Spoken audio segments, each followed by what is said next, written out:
Criancinhas arteiras, começando a segunda parte da nossa palestrinha. Agora nós vamos falar da crise no Império Espanhol propriamente dita. Galerinha, antes de Napoleão tomar de assalto a Espanha já não vinha muito bem das pernas, tá? Em função de algumas questões, tá?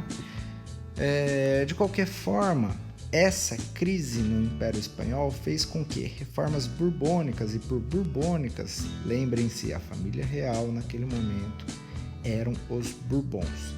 Essas reformas promulgadas, feitas, elaboradas por essa família, tinham tudo a ver com taxar mais as colônias, cobrar mais impostos das colônias, enfim, colocar as colônias de vez de joelhos e fazer com que ela trabalhasse para pagar os erros e as péssimas administrações anteriores que fariam com que a Espanha porventura viesse a melhorar a sua condição financeira, tá?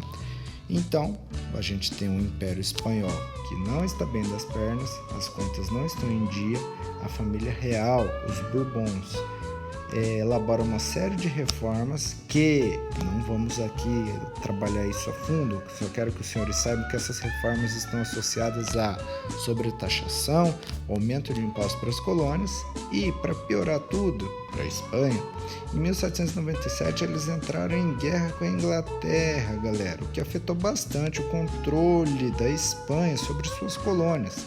As colônias então ficaram autônomas, digamos, elas acabaram ficando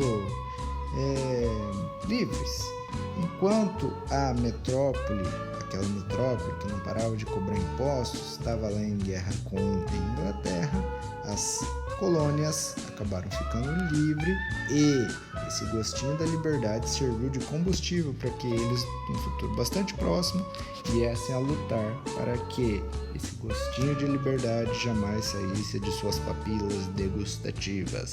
É nesse contexto, então, senhores, que crioulos e chapetones arquitetam revoltas. Eu falei para vocês do contexto histórico. Nós temos os Estados Unidos se tornando independente, ideias iluministas à torto e à direito, tá? E a gente tem agora, galera, um Império Espanhol que está em crise em função de uma guerra bastante dispendiosa e bastante desgastante contra a Inglaterra, mas uma série de reformas que nada mais visava do que sobretaxar as colônias. Nós temos o cenário posto, nós temos os atores desse teatro da história já em cena. Agora, galera, nós temos chapetones e crioulos que arquitetam revoltas que estão intimamente associados a tudo isso que a gente veio conversando, tá? Professor, dê nome aos bois. Vamos lá. Os senhores lembrem-se que, quando eu digo de América Espanhola, eu me refiro a todas as regiões que ficavam ao encargo da Espanha, as colônias espanholas. Os senhores já devem ter percebido que aqui ao redor do nosso Brasil existe uma série de países que falam espanhol. O Brasil fala brasileiro, professor? Claro que não, é português. Moço, isso está intimamente associado ao Tratado de Tordesilhas. Lembrem-se, ao longo da colonização das Américas, nós temos o Brasil, pelo menos boa parte do que hoje é o Brasil, de Portugal, e para oeste, uma porção de terra, uma porção de domínios que ficou em cargo da Espanha. América Espanhola, quando eu digo América Espanhola, eu me refiro às antigas colônias da Espanha. Dentre elas, também, lá para o norte, o México, senhores. O México. E, agora que vocês saibam o contexto histórico e a situação na qual se encontrava a Espanha, nós vamos falar um pouquinho sobre países que tentaram ou conseguiram sua independência de forma mais particular, digamos. Então vamos lá. O caso do México. liderados por um padre, galera, o Miguel Hidalgo. Indígenas, mestiços e trabalhadores mais pobres deram início a uma revolta logo em 1810, na qual eles lutavam por maior liberdade, maiores direitos, enfim, eles queriam uma redistribuição de terras.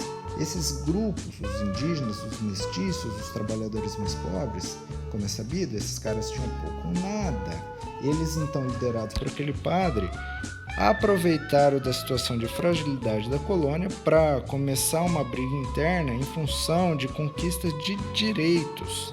Nesse caso, galera, crioulos e chapetones, que como eu falei para vocês, tentaram ou conseguiram a independência de seus respectivos países, nesse caso eles se uniram à coroa espanhola, porque acabou saindo do controle. Lembre-se, crioulos e chapetones eram elites locais que queriam maior autonomia, queriam se desvencilhar da coroa espanhola, mas numa situação na qual as classes mais pobres acabam sendo os personagens principais da revolução, a essa elite local não cabe outra coisa além de correr para debaixo da saia do rei da Espanha e tentar ajuda, tá? Tanto que um ano depois eles acabaram contendo essa revolta das classes menos favorecidas. Mas essa revolta não para por aí, ela volta a estourar novamente, galera, em mais ou menos 1811, e acaba tendo uma série de desdobramentos que transcorreram até depois da década de 1820. Isso vai desembocar na independência do México, beleza? Moços e moças, independências na América do Sul. Professor, por que você não está falando agora o nome de países propriamente ditos? Galera, lembrem-se que o mapa não era como é hoje. O Brasil, por exemplo, não era da forma como é hoje, geograficamente falando. Sabe quando você olha o mapinha lá, Google Maps, ou quando você coloca imagens, mapa do Brasil, aquelas delimitações que vocês vão ver no Brasil de hoje, vocês não vão ver naquela época. As delimitações dos países da América do Sul que vocês vão ver hoje, vocês não vão ver naquela época. Havia, senhores, por exemplo, regiões administrativas como a Gran Colômbia, que englobavam o que hoje é Equador, a Colômbia, Panamá e a Venezuela. Olha só. Então não tinha bem desenhadinho os países como a gente tem hoje. Então às vezes é difícil falar especificamente ou do Peru ou da Argentina, porque na verdade, como a gente os conhece hoje, não existiam. Sabedores disso, vamos lá. As independências na América do Sul. Em 1816, senhores, Províncias Unidas do Rio da Prata declararam emancipação política. E por Rio da Prata eu me refiro àquele riozão que corta a Argentina, Paraná e Uruguai. Uma região bastante cobiçada, uma região bastante interessante devido às suas riquezas minerais e também os seus grandes rios navegáveis que dão acesso ao mar. Aquilo é uma estrada de barcos maravilhosa, tá? Mocinhos e mocinhas, aquela região então era bastante rica, era bastante estratégica geograficamente falando e, diante de tanto poder, diante de tanta importância, aqueles caras resolveram declarar a sua emancipação política. Afinal de contas, eles eram fortes o suficiente para se manter sozinhos. Nós queremos uma economia mais dinâmica, nós queremos poder nos industrializar. Espanha, sai daqui, não quero você me dominando, quero eu próprio me manter, eu próprio enriquecer sem ter que pagar conta e prestar contas a ninguém. Dentro dessa pegada, senhores, José de San Martín, governador da província de Mendonça, onde hoje é a Argentina, além de outros rebeldes aos quais ele se uniu, ele participou da independência de alguns países, como a gente conhece hoje, reforços, como o Chile e o Peru, tá? Mas ao norte, senhores, Simão Bolívar, esse cavaleiro que está pintado, está retratado embaixo de roupa azul, ele liderou combates contra os espanhóis, galera. que deram origem à Gran Colômbia, que, como eu já falei para vocês, era composta pelo Equador, Colômbia, Panamá e Venezuela. Um pouquinho mais ao norte, senhores, nós temos Antônio de Sucre, um aliado de Simão Bolívar, que, combatendo também contra os espanhóis, acabou contribuindo para com o surgimento da Bolívia. Nós temos então, senhores, esses dois cavaleiros aí que servem como pano de fundo da nosso slide. São eles José de San Martín acima e Simão Bolívar abaixo. Galera, esses caras, aqui no Brasil não, mas na América Latina, na América Espanhola, para ser mais específico, eles são tidos como heróis, nossa senhora, heróis nacionais.